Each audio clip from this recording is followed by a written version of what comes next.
अस्सलामुअलैकुम वरहमतुल्लाहि वबरकातुहू। अल्हम्दुलिल्लाहि रब्बिल आलमीन वस्सलातु वस्सलाम अला सय्यिदिल अंबिया वल मुरसलीन मुहम्मदिन व अला आलिहि व सहबिहि अज्मईन अम्मा बाद। ప్రియమైన మిత్రులారా, నేను మీ ముందు కియామత్ మరియు నరకం గురించి వివరించబోతున్నాను. ప్రళయకాలం ప్రతి మనిషిని ఆశ్చర్యానికి గురి చేస్తుంది. మనిషి ప్రపంచం అంతమైపోతుంది అనుకుంటాడు. ఇక మళ్ళీ తిరిగి లేవడం ప్రశ్న పత్రాలు అని ఉండవు అనుకుంటాడు. ఇప్పుడు ఆ మనిషికి ఆశ్చర్యం వేసింది. మనం చనిపోయి మట్టిలా మారి ఎముకలు మట్టిలో కలిసిపోయిన తర్వాత మరి ఒకసారి ప్రాణం పోసి పుణ్యాల పాపాల ప్రకారం స్వర్గం నరకంలో ప్రవేశింపజేస్తాడు అని ఇంకా మనం అర్థం చేసుకోగలం. కియామత్ ఎన్ని సంవత్సరాలు ఉంటుందో అని. కియామత్ ఒక రోజు పిల్లలు ముసలివారు అవుతారు. ఇక్కడ ఒక రోజు అక్కడ ఒక సంవత్సరంతో సమానం. అప్పుడు అందరూ ప్రవక్తల రిపోర్ట్ కోసం ఎదురు చూస్తూ ఉంటారు. అందరూ ఆదం అలైహిస్సలాం దగ్గరికి, ఇబ్రాహిం అలైహిస్సలాం దగ్గరికి, మూసా అలైహిస్సలాం దగ్గరికి, ఈసా అలైహిస్సలాం దగ్గరికి వెళ్తారు. కానీ మేము జీవితంలో ఏదో ఒక తప్పు చేసే ఉన్నాము, మేము రిపోర్ట్ చేయలేము అంటారు.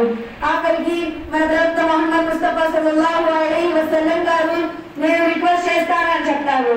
మన ప్రవక్త గారు సజ్జాలోకి వెళ్తారు. అప్పుడు అల్లాహ్ తాలా మన ప్రవక్త యొక్క పద్ధతి నచ్చి ఇలా చెప్తారు, ఓ నా యొక్క ప్రియతమా, ఓ నా యొక్క ప్రియతమా, లేచి రిక్వెస్ట్ చేయి, నీ రిక్వెస్ట్ ని నేను అంగీకరిస్తాను, నీ మాటని నేను వింటాను అంటారు. అప్పుడు మన ప్రవక్త గారు చెప్తారు, ఏ అల్లాహ్ నా యొక్క ఉమ్మతిని క్షమించు అంటారు. అప్పుడు అల్లాహ్ తప్పులు చేసిన వారిని, పాపాలు చేసిన వారిని క్షమిస్తారు. మరియు ఇలా చెప్తారు, ఎవరి మనసులో అయితే రాగి గింజంత విశ్వాసం ఉంటుందో వారిని కూడా క్షమిస్తాను అని.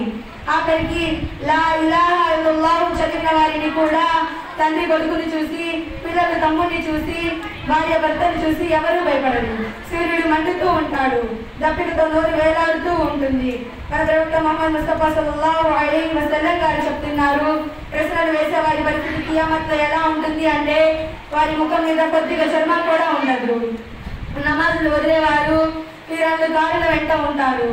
ఇంకా మనం చనిపోయిన తర్వాత మనుషుల్ని నరికి చంపే వారి పరిస్థితి ఎలా ఉంటుంది అంటే నరికిన వారి తల చచ్చిపోయిన వారి చేతుల్లో వేలాడుతూ ఉంటుంది. మిత్రులారా, ఇంకా మనం ఆలోచించగలం మన పరిస్థితి ఎలా ఉంటుందో అని. ఇంకా మనం అర్థం చేసుకోగలం. అలా మనం అందరినీ ప్రవక్త యొక్క పద్ధతిలో నడిచే భాగ్యాన్ని ప్రసాదించుగాక. ఆమీన్.